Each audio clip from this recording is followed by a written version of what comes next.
다 주의 것이니. 지난 1997년에 출간된 모리와 함께한 화요일이라는 책이 있습니다. 아마 읽어보신 분들도 계실 텐데요. 전 세계 여러 개 언어로 번역돼 크게 성공을 거둔 책이고 뉴욕 타임즈에서도 205주 동안 비소설 부문 베스트셀러 기록을 세웠습니다. 205주면 거의 4년이죠. 예, 그렇게 엄청난 성공을 거둔 책인데요. 내용은 간단하고 분량도 그리 길지 않습니다. 루게릭 병에 걸린 모리 슈와츠 교수가 죽어가던 그 마지막 시간을 자신의 제자이자 기자인 미치 앨범이라는 이와 매주 화요일마다 만나서 1시간씩 나눈 대화를 모아서 기록한 책입니다. 한 교수의 마지막 임종 시간, 임종을 앞둔 한 14주 정도 되는 14번의 만남이 있었죠. 그래서 14개 장으로 구성이 되어서 그 대화를 쭉 소개한 책인데요. 병에 걸려 죽어가는 사람이 모리 교수 한 사람이 아닐 터인데 그의 마지막 생의 마지막 시간에 이 삶과 죽음에 관한 충고가 이렇게 큰 성공을 거둔 이유가 무엇일까요? 저는 그 이유를 삶과 죽음의 의미에 관해 답을 주는 신을 부정한 현대인에게 이 책이 복음과 같은 역할을 했기 때문이다라고 생각을 합니다.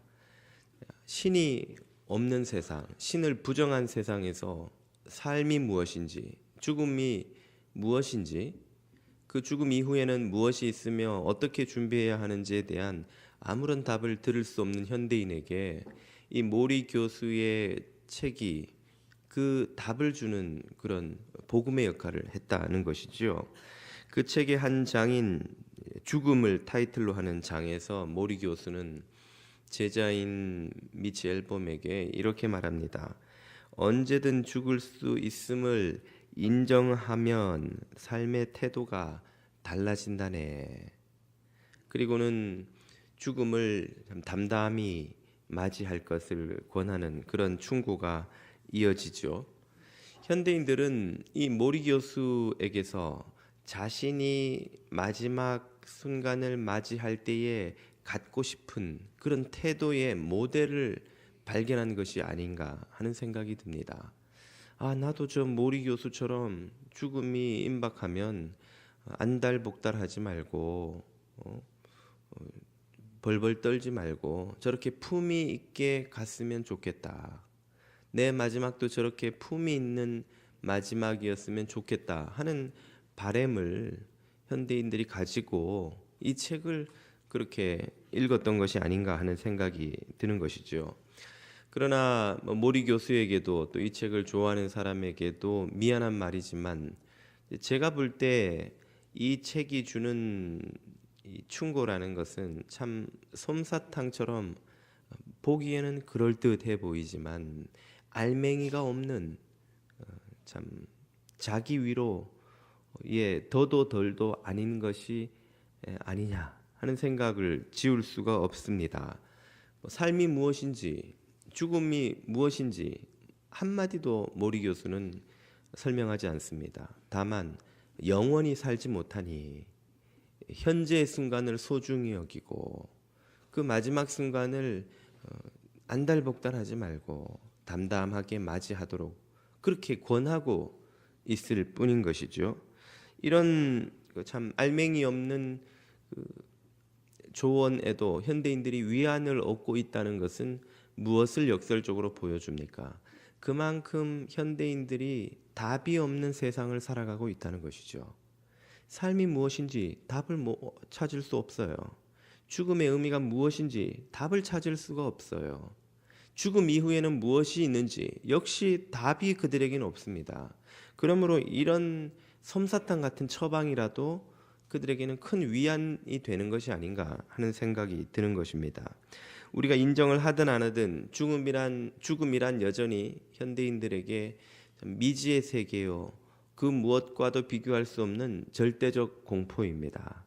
모든 사람들은 죽음 앞에서 초연할 수가 없죠.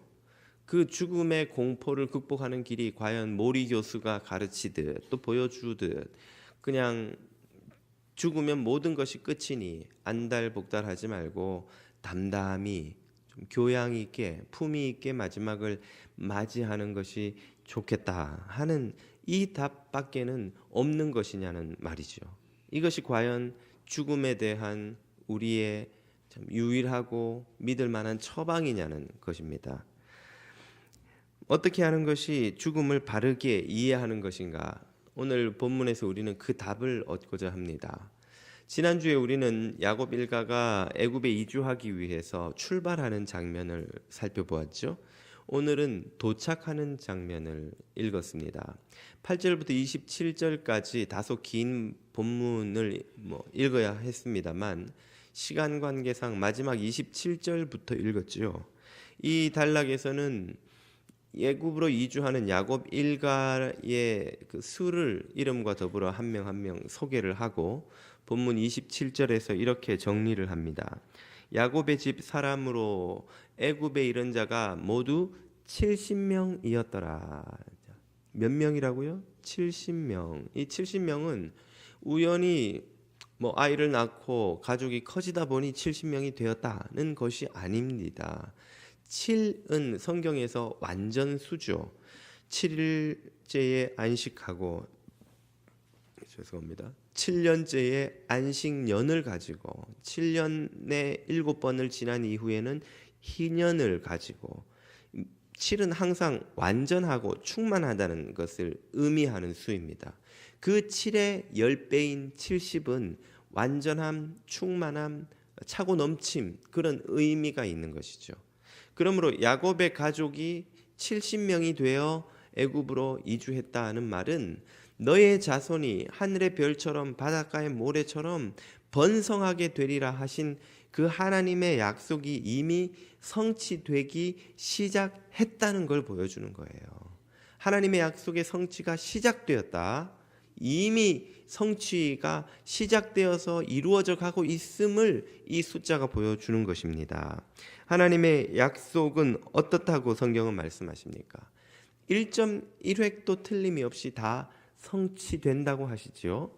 하박국 2장 3절을 보십시오. 이 묵시는 정한 때가 있나니 그 종말이 속히 이르겠고 결코 거짓되지 아니하리라. 비록 더딜지라도 기다리라. 지체되지 않고 반드시 응하리라. 이루어지리라 이 말입니다. 지체되는 것처럼 보이지만 반드시 하나님의 때에 이루어진다는 말이죠. 저와 여러분과 우리의 자녀들을 향한 하나님의 약속도 이처럼 다 이루어지는 줄 믿으시기를 바랍니다. 이 약속을 받고 야곱은 애굽으로 건너갑니다. 그래서 드디어 요셉을 만나는 모습이 28절에서 30절에 소개되는데요. 이 감격적인 장면 속에서 죽음에 대한 야곱의 태도가 극적으로 변화된 것을 발견하게 됩니다.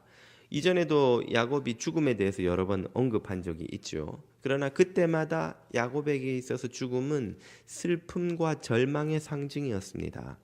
요셉을 잃은 직후인 37장으로 돌아가 보십시오. 그의 모든 자녀가 위로하되 그가 그 위로를 받지 아니하여 이르되 내가 슬퍼하여 스올로 내려가 아들에게로 가리라 하고 그의 아버지가 그를 위하여 울었더라. 요셉이 죽었으니 나도 죽을란다 이 말이죠. 너무 슬퍼서 절망스러워서 도저히 그 슬픔과 절망을 감당할 수가 없어서 죽겠다 이 말이죠. 42장으로도 가보면 이번에는 베냐민 때문에 또 죽으려고 합니다.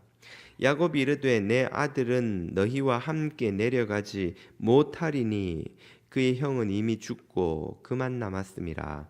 만일 너희가 가는 길에서 재난이 그에게 미치면 너희가 내 흰머리를 슬퍼하여 스올로 내려가게 함이 되리라. 베냐민에게마저 무슨 일이 있으면 나는 죽는다는 말이에요. 죽는다. 이미 요셉을 잃은 슬픔과 절망을 견디기 힘들도록, 죽고 싶도록 고통스러웠는데 베냐민에게마저 무슨 일이 있으면 나는 더 이상 견딜 수가 없다. 나는 정말 슬픔과 절망으로 죽고야 말 것이다. 계속해서 야곱은 자신의 슬픔과 절망, 고통의 상징으로 죽음을 말하죠. 그런데 오늘 요셉을 만난 이 장면에서 야곱이 죽음을 이해하는 태도가 극적으로 바뀝니다. 완전히 정반대가 되지요. 본문 30절을 보십시오. 이스라엘이 요셉에게 이르되 네가 지금까지 살아있고 내가 네 얼굴을 보았으니 지금 죽어도 족하도다. 아멘. 지금 죽어도 족하도다. 지금 죽어도 그 죽음은 아무런 아쉬움이 없는 죽음이다 이 말이에요. 만족스러운 죽음이다. 죽음이 무엇의 상징으로 바뀌었습니까? 기쁨과 소망과 만족의 상징으로 바뀐 거예요. 더 이상 죽음은 슬픔과 절망과 두려움의 상징이 아닙니다. 무엇이 야곱의 죽음을 향한 태도를 이렇게 극적으로 정반대로 바꾸어 놓았죠? 바로 요셉이 살아있다는 사실, 다시 말하면 요셉의 부활이 이런 극적인 변화를 가지고 온 것입니다. 죽음의 의미를 바꾸어 주는 것, 죽음의 의미를 죽음의 공포와 슬픔과 절망을 극복하게 해주는 것, 그것은 바로 다름 아닌 부활입니다. 부활이 아닌 그 어떤 것도 죽음의 의미를 이렇게까지 바꾸어 줄 수 없는 거예요. 우리의 삶이 이 땅으로 전부이고 죽고 나면 아무것도 없이 소멸되니 안달복달할 것도 없고 그저 현재를 소중하게 여기고 그런 마지막이 다가오면 불안하고 두려워하고 추하게 가는 것보다 그저 교양 있게 점잖게 조용히 품위 있게 가는 것, 그것이 참 낫지 않겠느냐 하는 위로가 정말 죽음에 대한 해답이냐는 것이죠. 그것이 죽음을 대하는 지혜냐는 것입니다. 그것은 다른 어떤 것도 아닌 체념이 아니고 무엇입니까? 아무런 선택지가 없는 거예요. 그것 말고는 우리가 할 수 있는 게 없기 때문에 그저 담담히 받아들이라는 것은 체념이죠. 그것은 죽음을 극복하는 것도 아니요, 죽음을 대하는 지혜도 아니요, 죽음의 의미를 발견하는 것도 아닙니다. 죽음이 뭔지도 모른 채, 죽음 후에 무엇이 있는지도 알지 못한 채, 우리가 죽음을 대하여 할 수 있는 것이 아무것도 없기 때문에 그저 담담히 받아들이십시오. 체념이죠. 체념. 절망의 다른 이름입니다. 슬피 울며 절망하지 않을 뿐 체념하며 절망하는 것과 똑같은 거예요. 헤어짐의 슬픔을 나를 지뢰밟고 가시옵소서라고 울며 불며 헤어지는 것이나, 가려면 가십시오, 쿨하게 보내주는 것이나, 고통스럽고 슬프고 괴로운 것은 똑같은 거예요. 다만 겉으로 드러나기에 얼마나 요란스러우냐, 조용하냐, 그 차이죠. 그것을 품이라는 이름으로 포장한들 그 본질이 바뀌는 것입니까? 죽음의 의미, 죽음에 대한 인간의 태도, 죽음을 극복하는 참된 지혜를 주는 유일한 해결책은 바로 부활의 소식뿐이라는 말이죠. 바로 이 사실을 예수님의 제자들이 우리에게 보여줍니다. 예수님이 체포되시고 십자가에 매달리시고 마침내 죽으셨을 때 그 과정에서 모두 제자들은 도망가 버렸어요. 그들은 두려워서 집에 숨어서 문을 잠그고 도망쳐 숨었습니다. 왜입니까? 그들도 그들의 스승 예수처럼 잡혀 죽게 될까 봐 죽음을 두려워했던 것이죠. 너무나 슬펐던 나머지, 너무나 절망스러웠던 나머지, 모든 희망이 스승과 함께 십자가의 죽음으로 끝나버린 나머지, 그들은 두려워 떨며 문을 스스로 잠그고 숨어 공포에 질려 있었습니다. 그랬던 그들을 찾아오신 부활하신 주님을 만나고 난 후 극적으로 180도 뒤바뀐 정반대의 모습을 보여줍니다. 그들은 문을 열고 스스로 박차고 나가 사람들 앞에 자신들을 노출시키며 복음을 전하기 시작하죠. 그들은 죽음을 더 이상 두려워하지 않게 되었고 죽음마저 오히려 주의 복음을 전하는 데 있어서 아무런 문제가 되지 않는다고 여겼고, 주를 위해 죽을 수 있다면 기꺼이 그렇게 하기를 원했고, 실제로 주님을 위해 살다가 그들은 죽었습니다. 그들은 죽음을 더 이상 슬픔과 절망과 두려움의 상징으로 보지 않고 기쁨과 소망과 새 희망의 상징으로 보았죠. 그래서 그들은 죽음마저도 그들에게 있어서 유익한 일이라고 빌립보서 1장에서 말합니다. 이는 내게 사는 것이 그리스도니 죽는 것도 나에게 오히려 유익함이라. 죽는데 뭐가 유익하다는 거예요. 죽는데 예수 그리스도의 부활을 보았고 그들의 부활의 소망이 있음을 발견한 후에 이제 죽음은 그들에게 무익하고 불리하고 손해가 되고 두려운 것이 아니라 오히려 유익하고 좋은 것이 되었습니다. 주의 복음을 전하기 위해 사도행전 20장을 보면 이렇게 말하죠. 내가 달려갈 길과 주 예수께 받은 사명, 곧 하나님의 은혜의 복음을 증언하는 일을 마치려 하면은 나의 생명조차 조금도 귀한 것으로 여기지 아니하노라. 죽음도 내게 아무 문제가 이제는 안 된단 말이에요. 이제 내게 중요한 것은 사는 게 아니고 죽지 않는 게 아니고 죽은 후에 모든 것이 끝나버리기 때문에 어떻게든 발버둥 치며 1분 1초라도 더 살려고 하는 것이 아니라 주님이 주신 이 생명의 사명을 완수하는 것이기 때문에 죽음은 이제 내게 아무 문제가 아니라는 거예요. 오히려 죽음 후에는 우리에게 부활의 소망이 있기 때문에 죽어도 나는 아무 상관이 없다는 것이죠. 보장되어 있는 생명이 있기 때문에 그들은 육체의 죽음이 아무 문제가 되지 않는다는 사실을, 이제는 더 이상 두려움의 대상이 아니라는 사실을 고백합니다. 그리고 더 나아가 자아의 죽음도 스스로 선언하지요. 자아의 죽음이란 무엇입니까? C.S. 루이스는 말하기를 현대인들이 죽기보다 더 싫어하는 것이 자아의 굴복이다. 자아의 죽음이다. 그렇게 말하죠. 다시 말해 자기 고집을 꺾고 하나님 앞에 겸손히 고개 숙이는 것, 죽었으면 죽었지 안 하려고 하는 것이 현대인이 자아의 죽음을 받아들이는 것이죠. 그런데 제자들은 뭐라고 말합니까? 갈라디아서 2장 20절을 보십시오. 내가 그리스도와 함께 십자가에 못 박혀 죽었어요. 그런즉 이제 내 안에 내가, 과거의 내가 사는 것이 아니요 오직 내 안에 그리스도께서 그리스도와 함께 더불어 사는 새 자아가 이제는 살고 있다. 내가, 내 고집, 내 욕망, 내 꿈, 내 체면, 내 주장, 차라리 죽었으면 죽었지 굴복하기 싫은 이 자존심을 하나님 앞에서 내려놓고 꺾고 버릴 수 있게 된 기적이 어디에서 시작되느냐? 부활의 주님을 만나고 난 후에 시작되는 것이죠. 육체의 죽음뿐 아니라 자아의 죽음마저도 제자들은 기꺼이 두려움 없이 받아들입니다. 그래서 제자들은 이제 죽음을 향해 승리를 선포할 수 있게 되었습니다. 고린도전서 15장을 보십시오. 사망아 너의 승리가 어디 있느냐? 사망아 내가 쏘는 것이 어디 있느냐? 57절입니다. 우리 주 예수 그리스도로 말미암아 우리에게 죽음으로부터 승리를 주시는 하나님께 감사하노니. 아멘. 성도는 육체의 죽음과 자아의 죽음을 완전히 물리치고 승리한 사람이에요. 죽음의 두려움과 죽음이 주는 슬픔과 절망과 모든 것이 소멸되고 만다는 절대 공포로부터 자유를 얻은 사람들입니다. 그래서 오히려 주의 제자들은 할 수만 있다면 주님께 더 가까이 나아가기 위해서 빨리 죽는 것조차 스스로 선택하고 싶은 마음을 갖게 되었다고 말하지요. 고린도후서 5장 8절을 보십시오. 우리가 담대하여 원하는 바는 차라리 몸을 떠나 주와 함께 있는 그것이니라. 육체의 죽음이 아무런 두려움의 대상이 아닌 거예요. 아무런 공포의 대상이 아닌 거예요.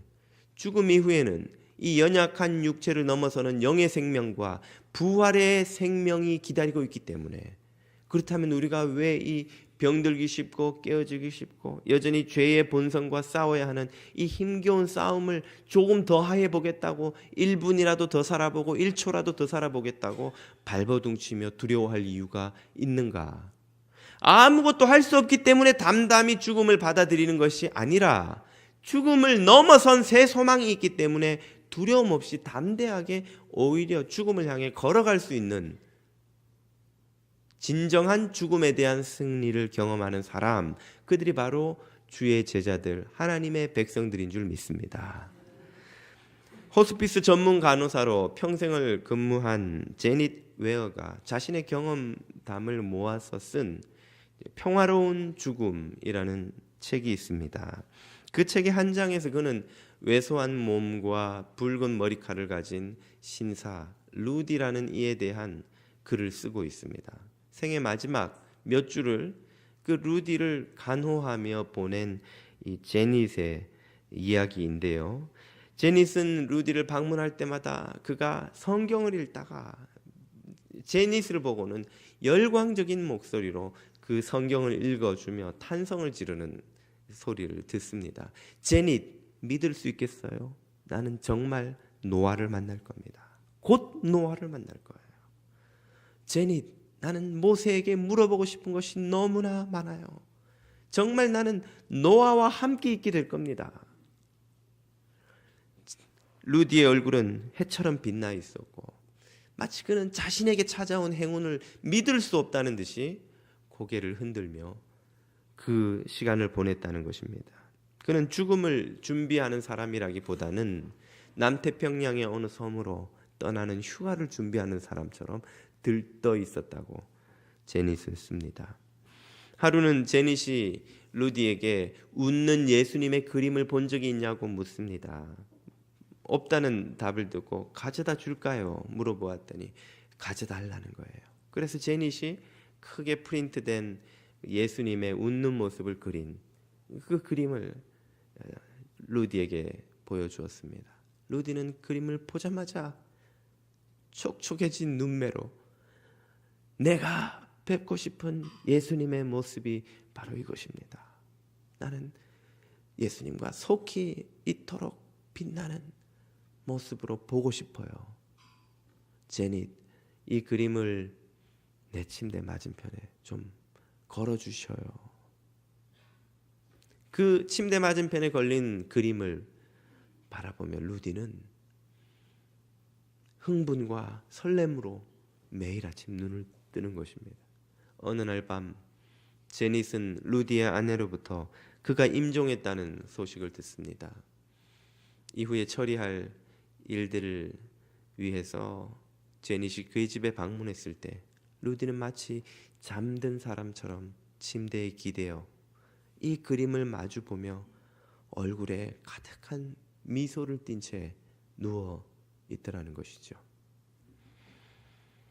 성도는 죽음을 정복한 이들입니다.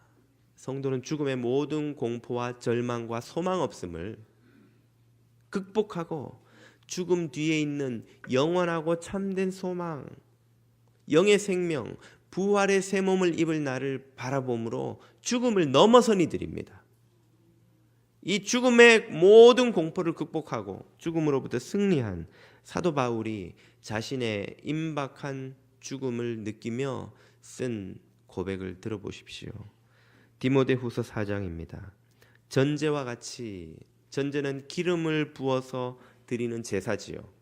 마지막 한 방울까지 모두 쏟아부은 전제와 같이 내가 벌써 완전히 부어지고 내 육체의 기력이 이제는 다했고, 이 말이 나의 떠날 시각이 가까웠도다.